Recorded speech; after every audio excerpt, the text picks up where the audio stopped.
Hello dear students, আজকে আমরা আইইউপিএসসি nomenclature coordination কম্পাউন্ডের কিছু এক্সাম্পল দেখব। তোমাদের এই রুলসগুলো নিয়ে আলোচনা করা হয়ে গেছে। আজকে তোমাদের ডিরেক্ট অ্যাপ্লিকেশন দেখো এবং অ্যাপ্লিকেশনের রুলসগুলো যদি সঠিকভাবে অ্যাপ্লাই করো তাহলে তোমাদের ফার্দার আরও এক্সাম্পলস করতে তোমাদের কোনো অসুবিধা হবে না। আজকে আমরা 4টা আইইউপিএসসি এক্সাম্পল দেখব এবং প্রত্যেকটা নিয়ে আমি একটু ইলাস্ট্রেট করব। তো দেখো, প্রথমটা CONH3 4H2OCl bracket close Cl। এখানে সেন্ট্রাল অ্যাটম হচ্ছে কোবাল্ট এবং এখানে লিগ্যান্ড হিসাবে তিনটা আছে NH3H2 এবং Cl এবং বাইরে আছে একটি Cl।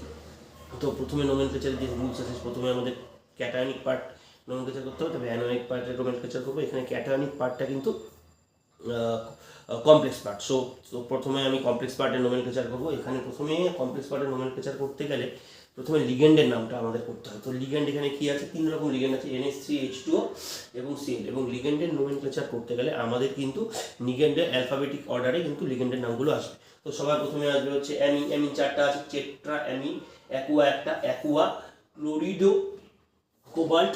কোবাল্টের এখানে ভ্যালেন্সিটা আসবে এবং ক্লোরাইড। এবং ভ্যালেন্সি ডিটারমাইন করতে গেলে আমাদের প্রত্যেকটা লিগ্যান্ডের চার্জ জানতে হবে, তার রেসপেক্টে আমরা কোবাল্টের চার্জটা বার করতে পারবো। ঠিক আছে, তো এখানে যদি আমরা ভ্যালেন্সিগুলো বসাই, তাদের প্রত্যেকের চার্জ বসাই এবং এইভাবে কোবাল্টের চার্জটা আমি সহজেই নির্ণয় করতে পারবো। এইভাবে দেখা যাচ্ছে যে কোবাল্টের চার্জ 3, তো কম্পাউন্ডের নাম হচ্ছে এটা। এবার দ্বিতীয় এক্সাম্পলটা দেখো, K3CrC2O4 এখানে হচ্ছে এটা হচ্ছে anionic complex.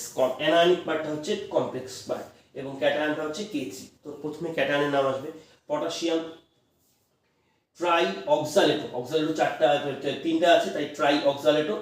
Chromium chromate. Chromate কেন হচ্ছে, এখানে অ্যানায়নিক লিগ্যান্ডের ক্ষেত্রে নামের শেষে 8 হয় এবং এখানে তার ভ্যালেন্সিটা ক্রোমেট 3।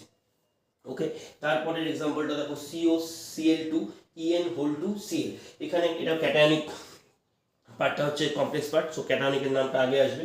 নামটা হচ্ছে ডাইক্লোরিডো বিস ইথিলিন ডাইমিন। যেহেতু ইথিলিন ডাইমিন একটি বাইডেন্টেন লিগ্যান্ড, তাই এখানে বিস কথাটা ইউজ করতে হবে। তো বিস ইথিলিন ডাইমিন, কোবাল্ট, তার ভ্যালেন্সি 3। 4 নম্বর এক্সাম্পলটা দেখো, CONS5CO3Cl। এখানে ক্যাটায়নিক পার্টটা হচ্ছে কমপ্লেক্স পার্ট, তো ক্যাটায়নের নামটা আগে আসবে। পেন্টা অ্যামিন, কার্বোনেটো, কোবাল্ট, তার ভ্যালেন্সি 3 ক্লোরাইড।